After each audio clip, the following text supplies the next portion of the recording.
बिहार विशेष ancient history जो focus होगा तो केवल बिहार पर फोकस होगा और बात करेंगे प्राचीन इतिहास की बात बिहार की, और बिहार में बात करेंगे कि किस प्रकार से इस गतिविधि को हमने देखा, समझा और अपने एग्जाम्स में इसका किस तरह से अस्त्र और शस्त्र का प्रयोग किया। आइए स्वागत करते हैं रउआ सबके बिहार के धरती पे एक बार पुनः शिक्षक बनने का मौका देता प्रदान करता है बिहार। जय हिंद जय बिहार के साथ शुरुआत करते हैं। कहता है कि पूरा पाषाण काल जो समय चल रहा था, कुछ बिहार के क्षेत्रों में क्या मिला तो अवशेष मिला, साक्ष्य मिला, कुछ वस्तुएं मिली और वह क्षेत्र कोई और नहीं था। सारण प्रमंडल का क्षेत्र हुआ करता था, मुंगेर का क्षेत्र हुआ करता था। सारण में जब कहेगा तो कहेगा चिराग, जबकि वैशाली के क्षेत्रों में कहेगा तो कहिए सीधी सी बात चेचर का समय था, चेचर का यह कालखंड था। तो कहता है दोस्त कि पूरा पाषाण काल के अवशेष जो मिले थे, खुरपी का, कुदाल, फावड़ा, इस सब चीजों का अगर देखा जाए अवशेष मिला मुंगेर के क्षेत्रों में मिला, तथा छपरा के क्षेत्रों में चिराद मिलता है और वैशाली के क्षेत्रों में चेचर में मिलता है। लुसेंट का यह जीता जागता यह विटामिन्स आपके बीच टू द पॉइंट्स लेकर बहुत मेहनत के साथ दोस्त उतरे हुए हैं इस प्लेटफॉर्म पर, और उम्मीद करते होंगे कि आप सबका प्यार और दुलार इतना मिल रहा है कि अब और हमें अच्छे से अच्छे कंटेंट लेकर आपके बीच उपस्थित हो सकेंगे। तो हम शुरुआत करते हैं कनिंघम की, और कनिंघम सबसे बड़ी उपलब्धि पाता है। क्या पाता है सुनिएगा। कहता है कि गया में बौद्ध मंदिरों का खोज निकाला तो किसने किया था? कनिंघम ने किया था। इतना ही नहीं, कहता है कि महाबिहार का जो क्षेत्र था नालंदा के क्षेत्रों में बसा हुआ था, और यहीं पे यह पता करता है कि यह राजगीर का क्षेत्र हुआ करता था। इतना ही नहीं, कहता है कि बिहार में आर्यों का आगमन होने लगा, प्रवेश होने लगा, एंट्री होने लगा, लेकिन इस समय काल कहता है कि वैदिक काल में ही प्रारंभ हो चुका था बिहार में आर्यों का आना। समय काल बढ़ता गया और देखते हैं विदेह माधव की कहानी जो प्रचलित हुआ करती थी। कहता है कि शतपथ ब्राह्मण की से मिलती जुलती हैं इनकी जानकारी मिलती है, और यह क्षेत्र जो था सरस्वती नदी के तट पर हुआ करता था, बसा हुआ करता था। आगे कहता है कि 6ठी शताब्दी बीसी में हमने देखा कि पूरे भारत में जनपद से महाजनपद का उदय हुआ और 16 महाजनपदों में बंटकर यह जनपद तैयार हो गया। लेकिन कुछ कालखंड को देखते हैं तो 16 जनपद महा थे पूरे भारत के अखंड भूभाग में, जिसमें देखने को मिलता है कि बिहार के भी कुछ क्षेत्र में इसमें उपस्थित था। सर बिहार के भी क्षेत्र कौन कौन थे? हाँ, 3 क्षेत्र थे मुझे देखने को मिलता है। जैसे कहता है अंग था, विदेह था, वजी था, और यह वैशाली का क्षेत्र था जो बहुत इंपॉर्टेंस रखता है। कहता मगध का भी क्षेत्र था। हाँ, यह मगध का क्षेत्र था, वजी और अंग। बात करता है कि विदेह का जो चर्चा था प्रसिद्ध थी। क्यों प्रसिद्ध थी सुनिएगा। कहता है कि दार्शनिक राजाओं के लिए प्रसिद्ध था विदेह। इतना ही नहीं, यह इसकी राजधानी मिथिला हुआ करती थी, जो अब मिथिला हम जानते हैं किस क्षेत्र से, और क्या कहते हैं मधुबनी और क्या बोलते हैं सीतामढ़ी के क्षेत्र को हम मिथिला के क्षेत्र के नाम से जाने जाते हैं। आगे बढ़ते हैं, कालखंड की शुरुआत करते हैं। कहते हैं कि वैशाली जो क्षेत्र था विश्व की पहली अगर गणतात्मक था, तंत्रात्मक शासन पद्धति थी, तो विश्व की पहली वैशाली क्षेत्र में हुआ करता था। आगे बढ़ते हैं, कहता है कि वैशाली का उसी समय क्या होता है जन्म हुआ था, और वैशाली जो थी ना वज्जी की राजधानी थी। यानी वज्जी जो था यह महाजनपदों में से आता था, और उसकी राजधानी कहाँ थी?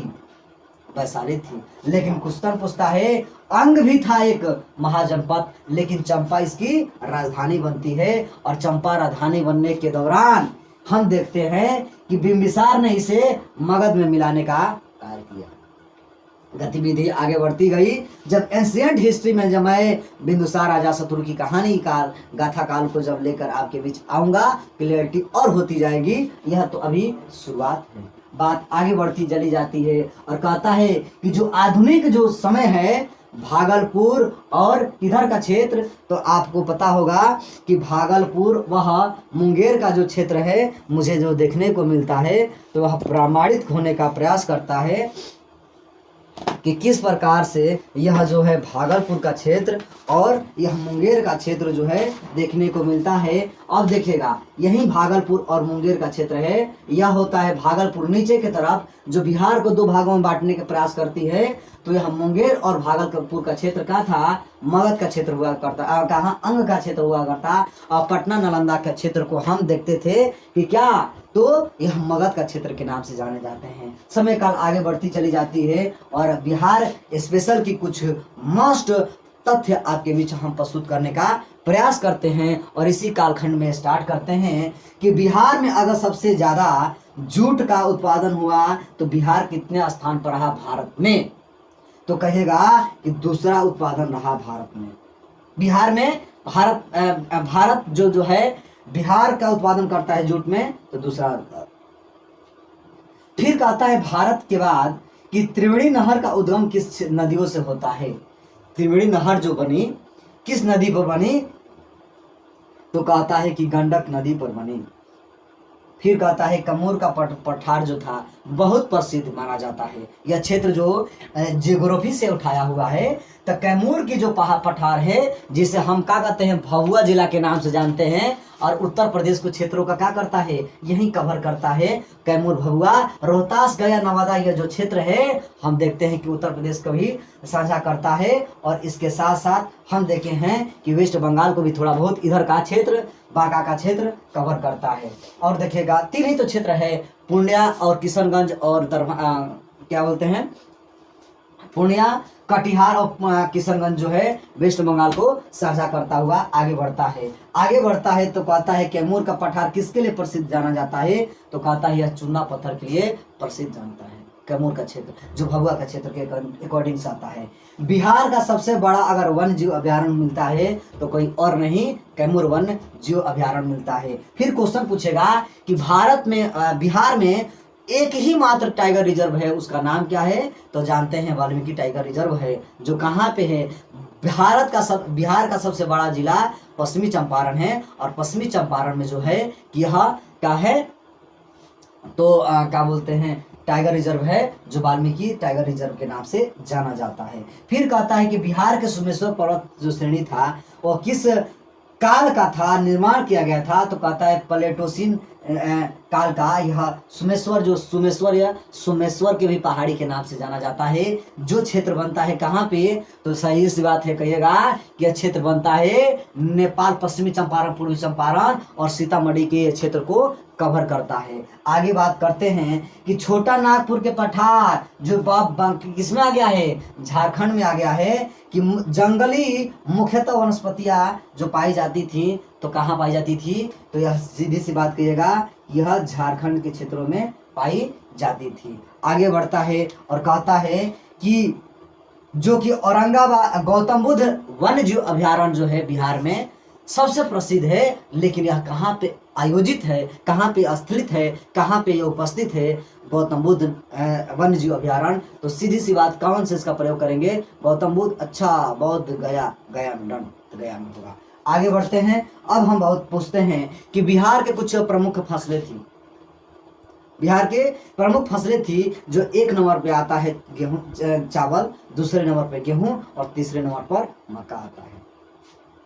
अरे मक्का तो अमेरिका भी पछाड़ दिया था, पिछले रिपोर्ट जो आया था कि बिहार में इतना मक्का हुआ था भैया कि मत पूछिए, अमेरिका भी पछाड़ दिया था। कहता है कि बिहार में सबसे ज्यादा अगर उत्पादन हुआ तो एकाधिकार हुआ किस क्षेत्रों पर, तो कहिएगा कि यह पायरा राइट्स पर हुआ, यानी कि ज्यादा उत्पादन कौन करता है, एकाधिकार प्राप्त किया है, तो पायरा राइट्स पर क्या होता है, एकाधिकार है बिहार की। इतना ही नहीं, मखाना भी उत्पादन करने में यह अहम योगदान निभाता है, कौन, बिहार कहता है गंगा नदी में कुछ मिलने वाली नदियां होती हैं, गंगा नदी में कुछ मिलने वाली नदियां और किस जगह में मिलती हैं, यह अंतिम पॉइंट होगा, देखने का प्रयास करिएगा। कहता है कि पहलेजा पटना के पास मिलती है एक नदी जिसका नाम है गंडक।